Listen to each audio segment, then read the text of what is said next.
Hello folks, this is Shamo Runner. I'm going to show you the rock smashing route I like to use. On the right side of my screen, that is my infographic I have on that. It's just titled Shamo's Unova Rock Smash Route.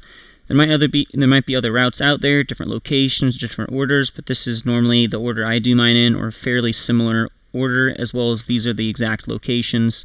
The first area we have is section 1 that has 5 rock smashes, 1 at the opening of the giant chasm, we have 1 in the cave, and then we have 3 actually in the chasm itself.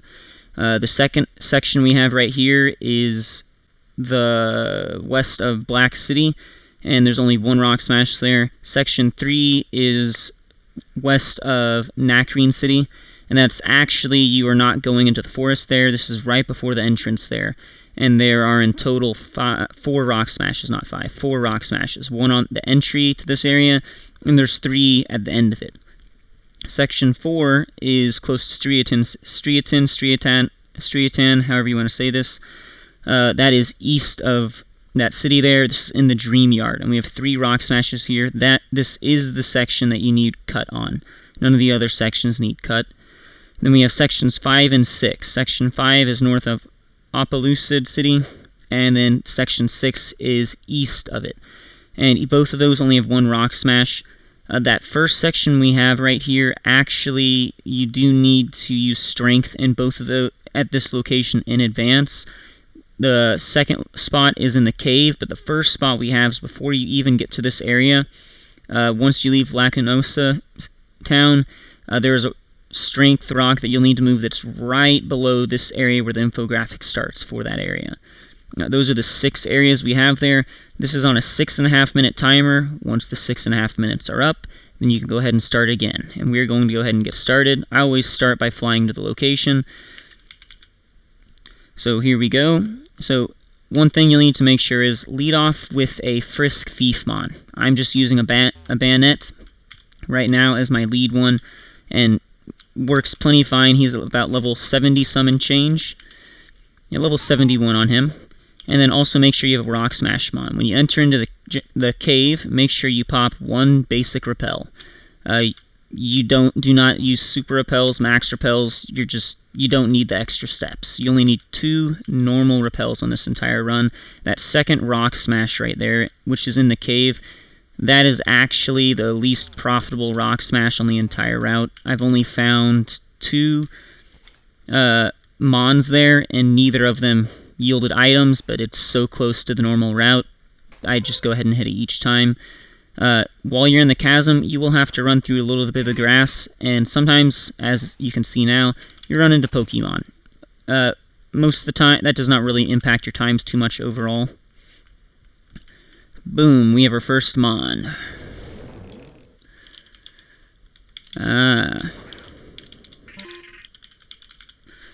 Okay. So we have an item right here. Let's see what we can get from him. Okay, we got a nice little Everstone, not too shabby. So the reason for being the reason for being at level 71, you could maybe be in the 60s. Obviously, it's better if you're at level 100 with your Frisk Thiefmon.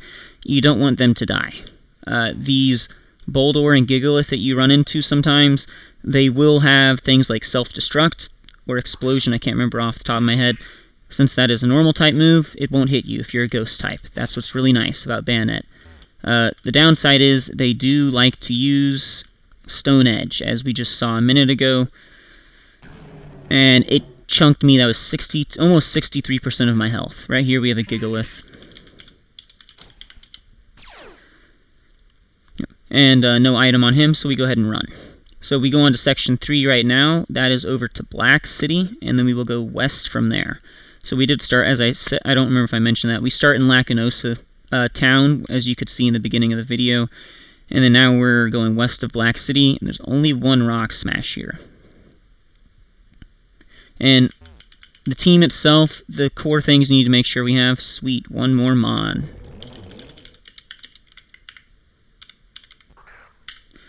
So, you need to make sure, obviously, you have a Mon with Thief.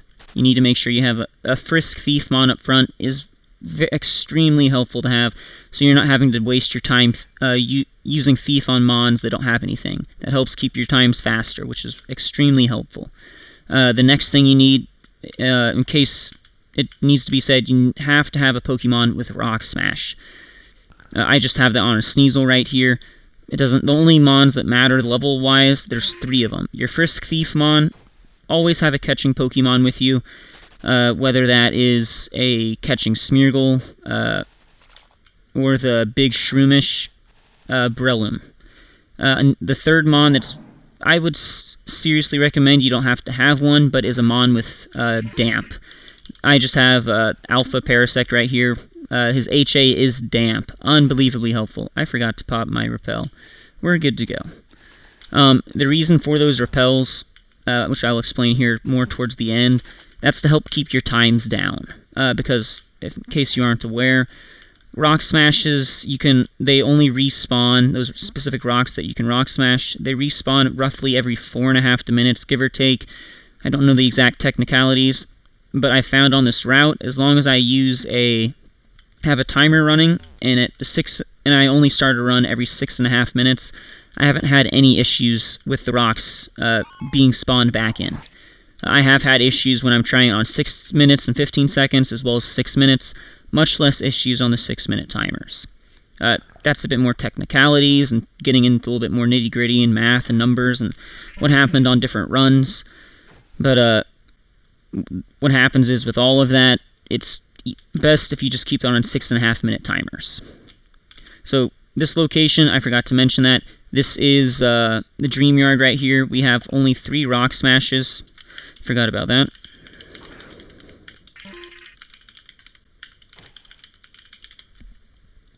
Yep, I do like to try and keep track of all the mons I run into whenever I'm on a normal run. I used to keep track of the locations, which rocks they were at, which Rock Smashes, as well as what items. Now I mainly just keep track of which mons I encountered, as well as the items. So right now we're just looking at one Everstone. That's 4,500 to 5k. I'll check that at the end, roughly on the GTL. We have a Boulder right here, not too shabby. And, so, this is a great example of why I have that Parasect. Not only does he have Damp, he has Thief. And that is for whenever you make a mistake and you forget to take the item off of your Frisk Thief mon. So, what happens is, that's when this HA Parasect comes in handy, not just for being able to catch in case one of these little guys is shiny. You can also use him to actually help get an item, and that is a Plume Fossil right there. The Plume Fossil is your best item-wise bang for buck on this rock smashing route.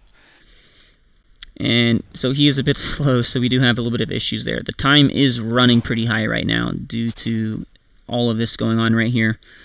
But what happens is, on average, every hour that I'm rock smashing here on this route, I get at least 1 Plume Fossil. A Plume Fossil runs about 18 to 20,000, sometimes 22,000, depending on where the market is. You run into Hardstones, which on the market are around average of 1,600.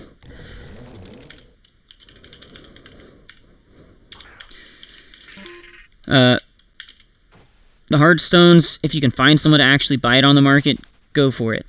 That's awesome, but I'd rather just hold on to those, sell them to an NPC for 1,500. So that was an extremely slow time. Granted, I was talking while trying to do all of this also. It normally averages about a time of about 5 minutes, roughly. This infographic, which I will include a link for it in the video somewhere, it does include the basics of the stats right here. Average runtime is 4 minutes, 55 seconds. That's from 6 hours of data, 56 total runs. With 2 or 3 of those runs were actually outside, just single runs in and of themselves, like this one. We have the major notes you need to have right here. Make sure you have 2 repels on each of the runs, or at least I like to use a mon with Keen Eye and then also Cleanse Tag if I'm not wanting to use repels. Sneasel has Keen Eye on there. You can also use Intimidate like a Gyarados, but remember you would need to have them at the front of your team. And then on the top left of your screen, if you're on computer, it needs to say Keen Eye right there. It says repel some lower leveled enemies.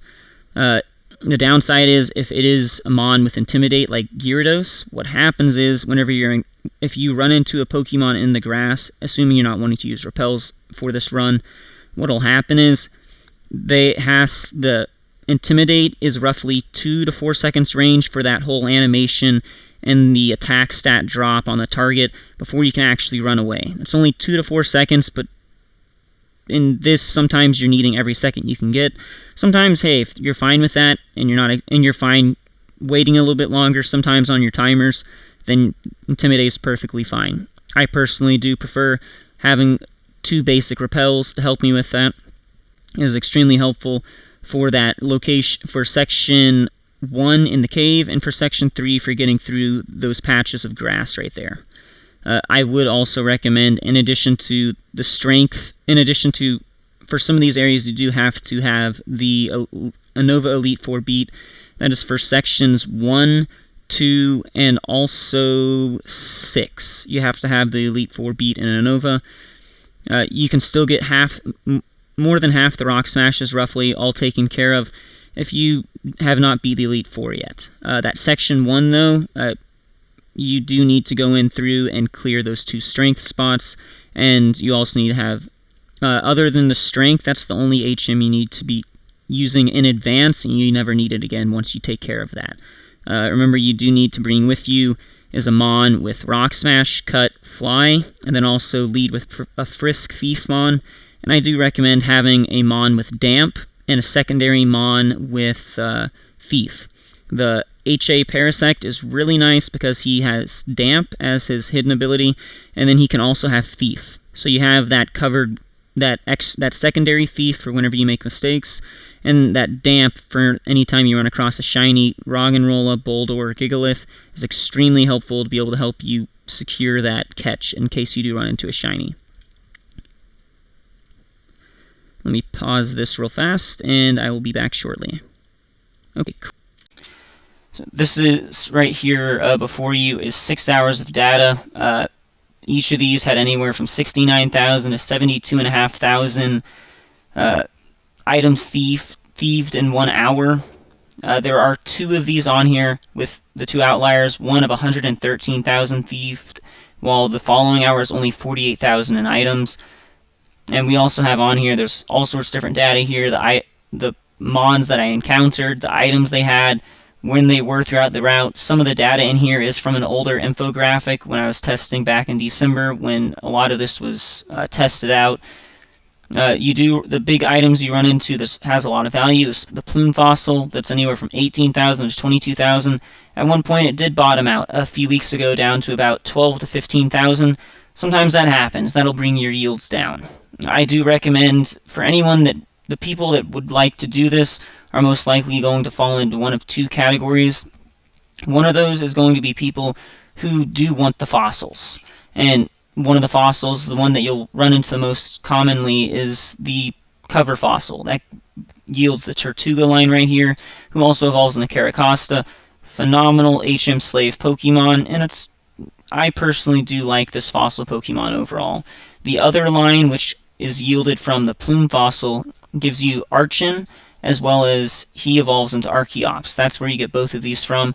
There's a little bit more demand for the whole Archeops and Archon line compared to the Tortuga Caracosta line, but also it's a harder fossil to find, so that does increase the value of that even more so on top of that. The second type of person is that this, as I mentioned several times, it has a 6.5 minute run times for the whole run.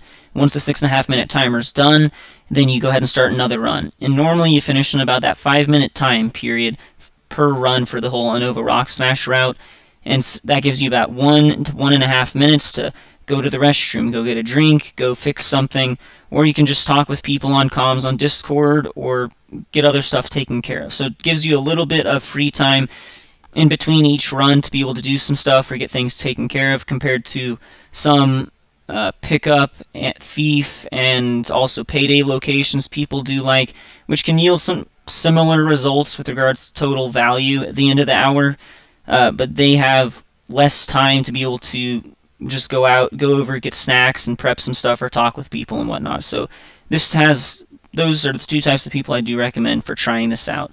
As I said, this is the whole route I figured out and stuff like that. There's probably some better routes out there. I haven't seen much discussion on this yet, and hopefully in the future at least we'll have much better routes, more locations to hit, and more stuff going on, but this currently is the route that I do really enjoy, and I've shared with a couple people and putting this out there for anyone that wants to try it out. If you have any questions or things you want to contribute, please respond down in the comments. There will also be a forum post on this associated with this actual video itself, so you can also respond to me on there. If you have any questions or anything else, as I said, those are ways to contact me, and good luck with your Unova rock smashing.